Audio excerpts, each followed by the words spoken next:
Welcome back to Breakfast Central. It's time for us to look at the newspaper headlines, and joining us is veteran journalist. Let me not call him veteran. He's still very young and hearty and hippie. He just celebrated his birthday last week. So happy belated birthday to you, Mr. Habib Haruna. And we're glad to have you join us. We wish you many more years of good health and success. Amen. How was your birthday? It Fantastic. was fantastic. I missed. I still have fear of missing out. I'm very, very sorry. I live closer. I should have been there. And there were many people in our journalistic fraternity that were there. It would have been great networking opportunity, but there will always be a next time. Absolutely. Yes. Anytime already. Okay. Let's start. What we have come here to do. I don't like that. I think great minds. We are operating on the same frequency. Okay. The Punch newspaper, the big story: marketers fear fuel price hike as Pengerson strike begins. All union orders shutdown of power plants, alleges military foiled crude supply stoppage. TUC threatens strike. Members on standby. Federal government intervenes to meet Pengerson today. This is definitely a repeated headline because this was the same thing we saw about 2 weeks ago when they had that meeting. We're back here again. Another meeting is about to be had, but we'll come back to that story. Petrol exports hit 371 billion naira amid heavy import reliance. Pro-Wike lawmakers absent at Fubara's Independence Thanksgiving. Osun PDP APC clash as federal government releases local government allocation. Police rescue trafficked Ghanaian, arrest 5 in Ogun. 2027, NGE warns politicians against personal attacks. Otedola to Umar Sani, your ignorance on subsidy claims is alarming. You also hit him with a 1 billion libel suit. Yes, he slammed the 1 billion libel suit against ex-presidential aide and says that Zenon only imported diesel without subsidy. Insists he raised the alarm that led to probe, and he calls on federal government to release Gimokwede's report. That's how rich people fight. Slam you with a suit. A serious one, and it's not a suit in hundreds of thousands of millions. You talk bad about me, I sue you. All right. Christians not endangered or marginalized, federal government tackles critics. Adamawa ADC gives Atiku ultimatum to pick membership card. It's getting closer and closer. I thought it did already. I thought we did already. I'm surprised to see that headline. Let's start with the Pengerson-Lupeng Dangote issue. Why does it keep recurring? The other day we were here analyzing the news. They shook hands. They said it's been resolved. And barely 2 weeks later, they're threatening to shut down everything. Why? You see, Nigeria should be concerned and we should be interested in this story. The story is making headlines in almost all the platforms, both online and mainstream. This is because it concerns all of us, concerning our economy. Nigeria is largely dependent on oil. We survive through oil. So everything revolves around oil. And why is this crisis festering? It's because, and it will continue for a long time, it's because Dangote is saying that I invested a lot of money, billions of dollars here. I should control my investment. And these people are telling him, some stakeholders are telling him that no. This is not your personal investment. This is not cement or other things. This is about our oil. They resolved the issue of the FD came in the other time to settle them. That you guys should take it easy. But during the weekend, or even Friday or Thursday, Dangote sacked some members in his establishment who, according to him, were unionizing. You see, the Nigerian Constitution is making it very clear. Nigerians have the right to associate. My personal opinion is that Dangote do not have that authority to debar them from unionizing. That was the basis for their sack. No, the constitution is the Nigerian living document. They must be in this country that is supreme is the constitution, which allows people to unionize.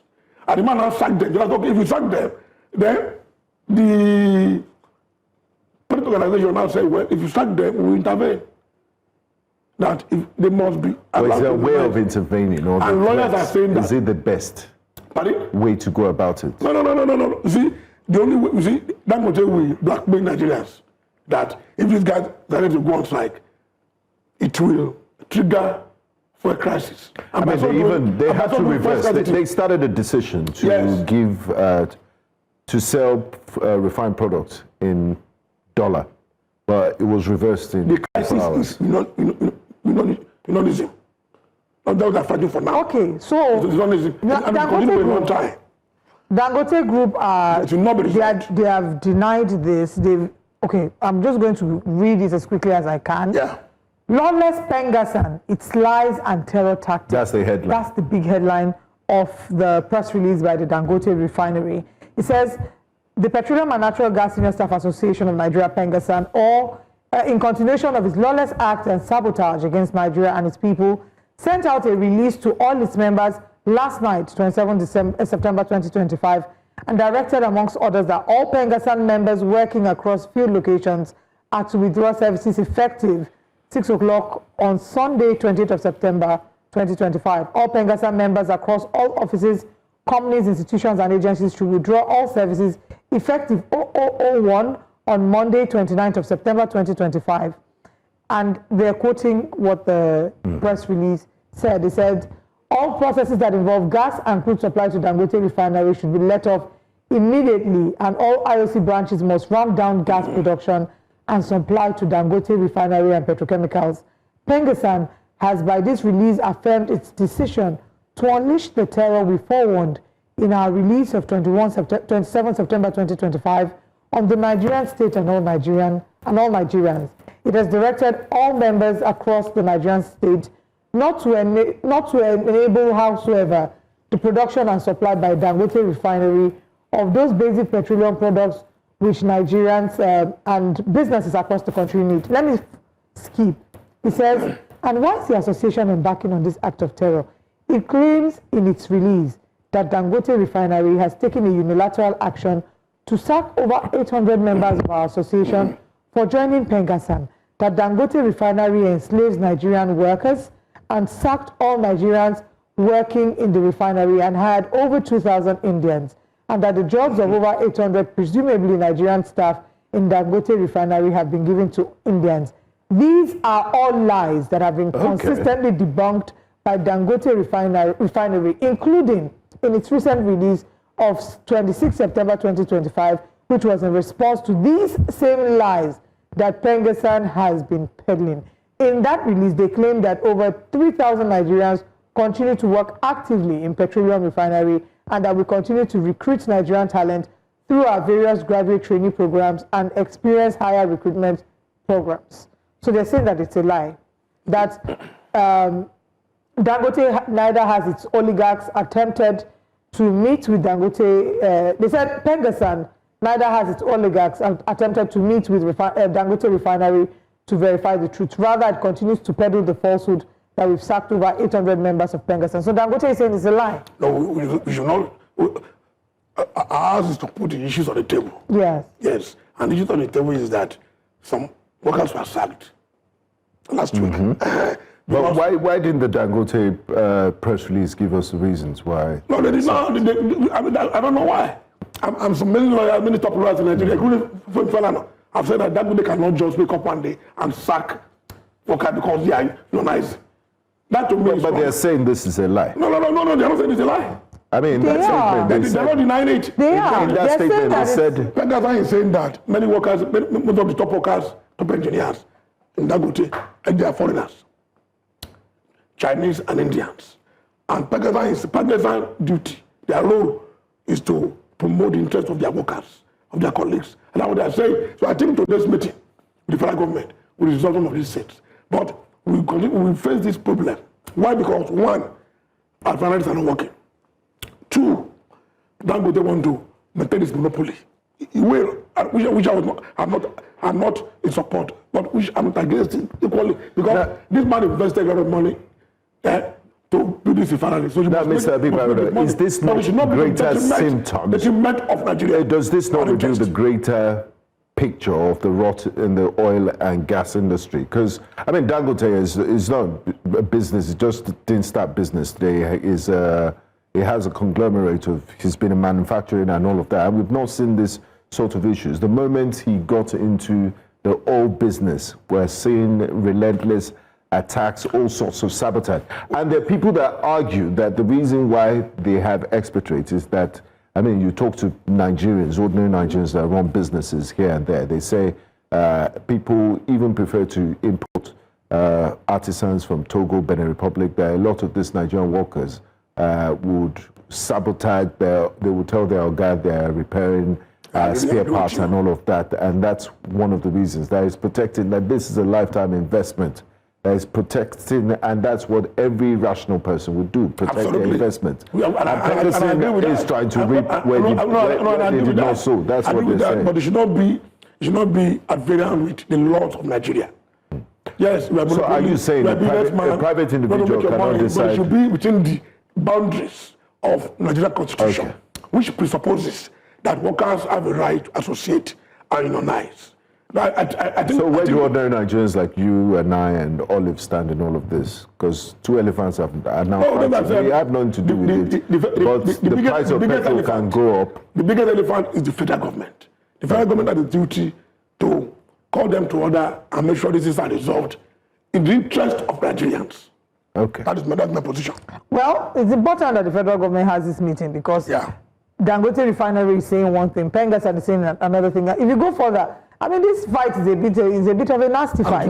They are even accusing Pengasan oligarchs, saying they are living a lavish lifestyle and it's time for federal government to stop. They're getting into personal attacks. Yes, let me read it. Let me read this a part for you. This is giving blog vibes. Honestly, it's giving basketballs. It says, apart from feeding the lavish lifestyles of the association's oligarchs, what has Pengasan been doing with the monthly check-off dues and subscription of its members, which runs into billions of naira? Dangote refinery, within its short lifespan, has lived up to its social corporate responsibilities by, amongst others, building roads, training Nigerian workers, and providing working and enabling environments that compare with the best in the oil and gas sector. And this is apart from having a compensation structure that compares with and outdistances the best in the Nigerian oil and gas industry, contrary to the false assertion by Pengasan that Dangote refinery enslaves Nigerian workers. We perhaps should mention that the Dangote Group is the highest employer of labor in Nigeria and the highest contributor to the tax revenues of Nigeria and its subnationals. When I don't really vex Dangote Group, I don't like it. No. The only issue of vetting Dangote is the fact that Dangote is making money from Nigeria. Let me now come. These are beneficiaries of the Nigerian state. Since the Pengasan president is not here to defend himself. Sorry, before you land on that, he has even they've dead Pengasan Group. And I'm going to read that one, and after that I rest my case. It says, what comparable social responsibility has Pengasan with its billions of naira in monthly check-off dues and subscriptions lived up to? Can it publish publicly its accounts for the last 10 years and list out its corporate responsibility activities within that time frame? I rest my case. Let's pause there.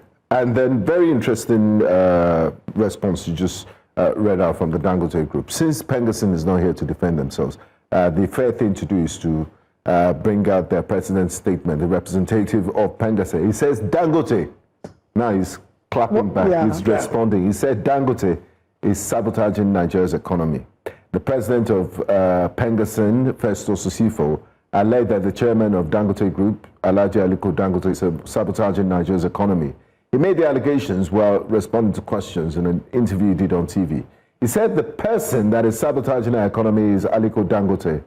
The man who he is today is because of Nigeria. Nigeria gave Dangote a single license to import flour, sugar, and salt. Dangote built this refinery with our money. Correct. The Nigerian government subsidized FX for him to build the refinery.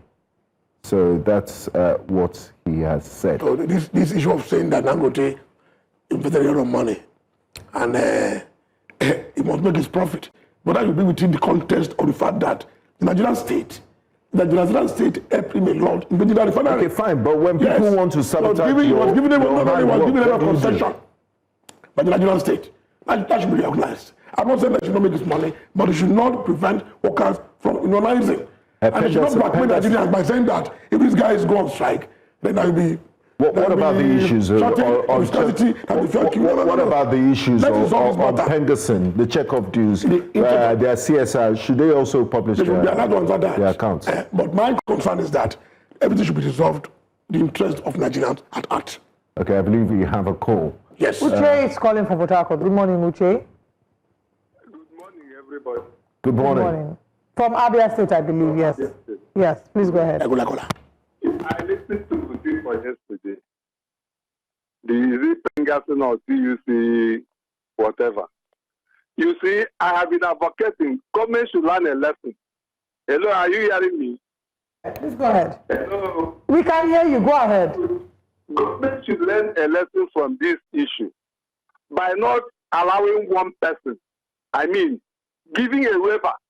When you are giving a waiver to indigenous, let it be in a peripheral ground. If you are giving Dangote 10% waiver, give another person 10% waiver, so that the market will be a competitive market. Don't allow one person. For instance, if you are giving a waiver of 50%, you are giving another one, 10% waiver. It doesn't work that way. If the country must move forward, there should be a level playing field for every one of us, so that there will be a competitive market and the business in this country. Otherwise, few people you call billionaires in this country will be a government, in their own. God bless you, people. Yeah, but in fairness, the license to build refinery was given to everyone. Yeah, to everyone, yeah, exactly. Yeah, but they gave the guy a lot of waivers. You should not forget that fact. Shouldn't abuse it. A lot of waivers. Even when he was reporting these things, many of the things he used to put to this refinery, was given a lot of waivers by the body administration. And that's why he made sure that Buhari was the one that commissioned it for his left office. You should understand these facts. No, wait. People should not be blackmailing workers, targeting. No. Those are blackmails, cheap blackmails. Yes. And the issue is that the government should. You call it blackmail, but these are No. What we found is that. That's the facts. That's the facts. That we don't have queues anymore. How? I'm the only one that caused it. We are still reporting for it. Yes, but that's what I'm saying. Okay. Now, but at the same time, we should always put the blame on the doorstep of government. Why is our refinery, is not working? Right. By the end of today's meeting, hope would have made headway. Now, there's a headline here: pro-Wike lawmakers absent Fubara's Independence Thanksgiving. This is from the Punch newspaper. I don't know if we don't know why they were not there. Is it? But are we making a mountain out of a molehill? The media will always telling you the cup is empty. Or is the media? Are they trying to be sensational? So I don't think that we should not be thinking of any crisis this early after 6 months of that's some serious interregnum. That's some serious monitoring spirit. Absolutely. You go to church to check whether they are pro-Wike lawmakers here or not. No, the church is a place to be humble and say your prayers, not to be checking for whether are they pro-Wike lawmakers here or not. I don't think we should overhype it. Yeah, sensational, like that song that Chris Brown Sensational. on the same portion papers. Yeah. At the top end of the paper, there is an avatoria by Otedola. Yeah. In response to the media aid of the former vice president. All right. Before you give your thoughts on that, we have a call. David is calling. Let's hear from David. Good morning, David. Hello, David. Hi, please good morning, ahead. David. Hello. Yeah. Hello.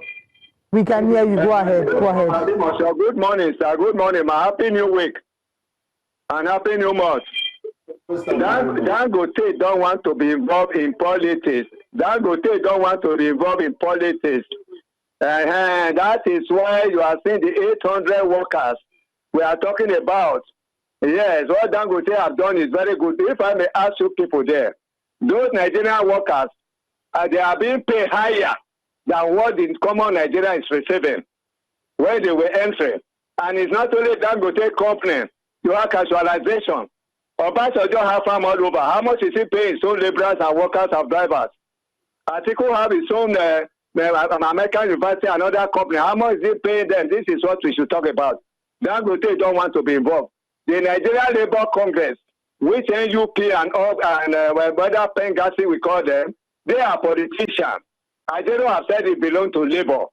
And whatever they are doing, the Nigerian population are looking at them. They will be anting anti-labor Congress when time reached in this country. I am talking as a grassroots politician. I'm not talking because I'm supporting the present government. And we thank God that since many years ago, there was no refinery. A private man have come now to do it. Why are we disturbing him? If it's from the south, it will be a different story. We should leave at Dangote. Dangote is not a member of ADC, which Ajero belongs to now. And all those Pegasus men, they should be very careful. When Oshimole was there, he didn't play politics. He worked as a labor congressman. May God bless him. Waba was there, he didn't play politics because Buhari is from the north. Ajero should be very careful and Osifo because they are from the south. They are being used by ADC. May God bless Nigeria. May God bless this government. Tinubu is doing his best to solve our problem. And God will bless him. God have ordained him to be there. He will rule to 2031. So say Nigeria, so say God. God will bless you and everybody who believe in truth. Thank you very much. Elder David from Alimosho. Newspaper. All right, you wanted to make reference to the advertorial, rather. The advertorial is a page story. Most of the papers today, you know, there's a response to what this man said, the media aide of former vice president. Umar Sani. Yes. Todela and Dangote were beneficiaries of this same problem. You know, Todela was importing diesel. Diesel wasn't subsidized. During Jonathan's time, Todela was the sole importer of diesel. And that he was a major beneficiary. If not for Jonathan, it would have been a wreck by now. That's what this man said, Umar Sani, which Todela is responding to, and he even vowed to take him to court. Those are the issues. And related to this issue of still fuel crisis. So I think we should be very careful. Because when last week he came out to defend Dangote, people now came out to remind him, now come on, you are a beneficiary, so be careful. You are a beneficiary. That those guys benefited a lot during the time of Jonathan. So that's what he's responding to now. People don't forget. Yeah, but he's saying that, I mean, fuel wasn't even subsidized. Let's wait for the report of... And the confidence to even take him to court for $1 billion naira. He means he knows what he's saying. He's not secret that the dollar was in crisis in Jonathan's time and was bailed out by Jonathan. So that we should not overstretch those facts, please. That shows that when you are living in a glass house, don't throw stones. Okay, let's go to Nigerian Tribune. On the front page, federal government has paid Osun State's local government elections. APC members' account. NULG describes action as bizarre, scary, unprecedented. How are you paying the local government allocations into a state that is a PDP state at this point? And into APC account.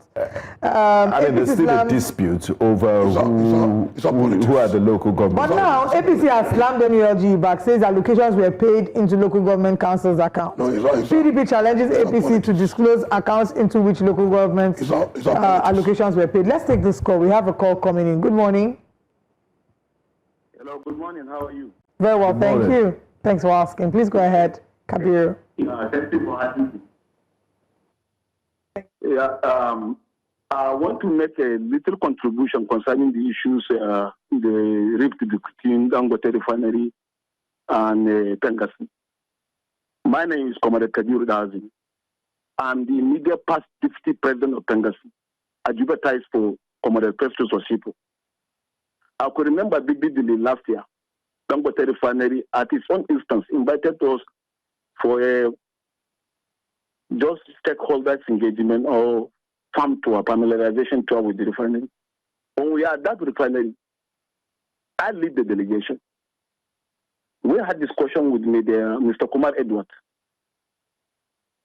Dangote himself was supposed to be with us. We have delayed that meeting in the refinery because he is on his way back to the country. When time is running ahead of time, we have to continue with the meeting.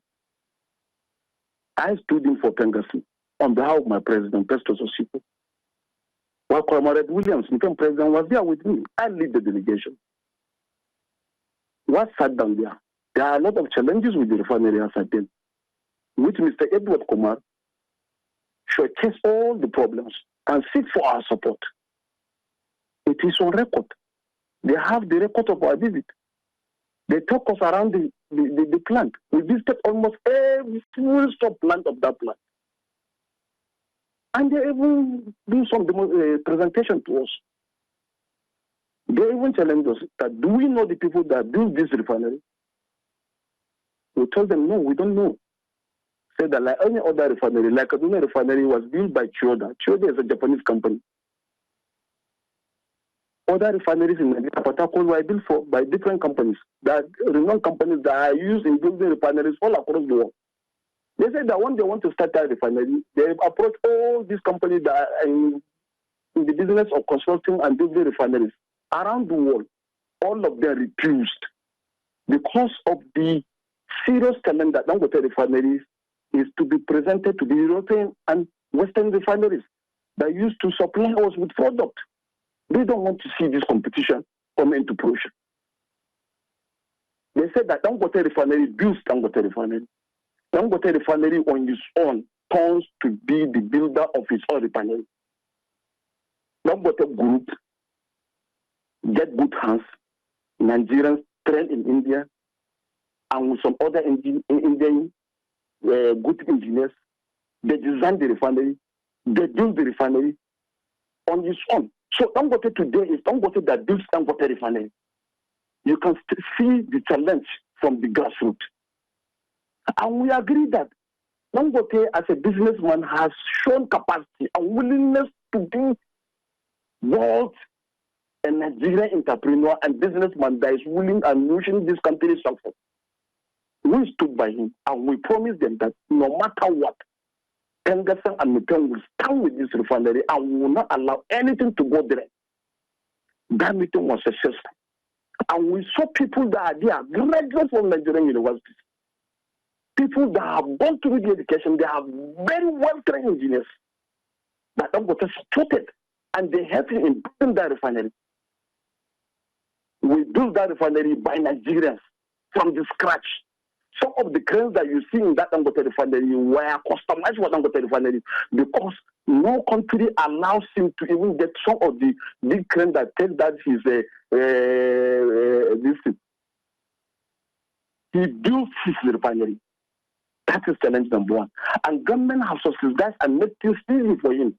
Nigerian taxpayers' money was put in that refinery in the name of loan.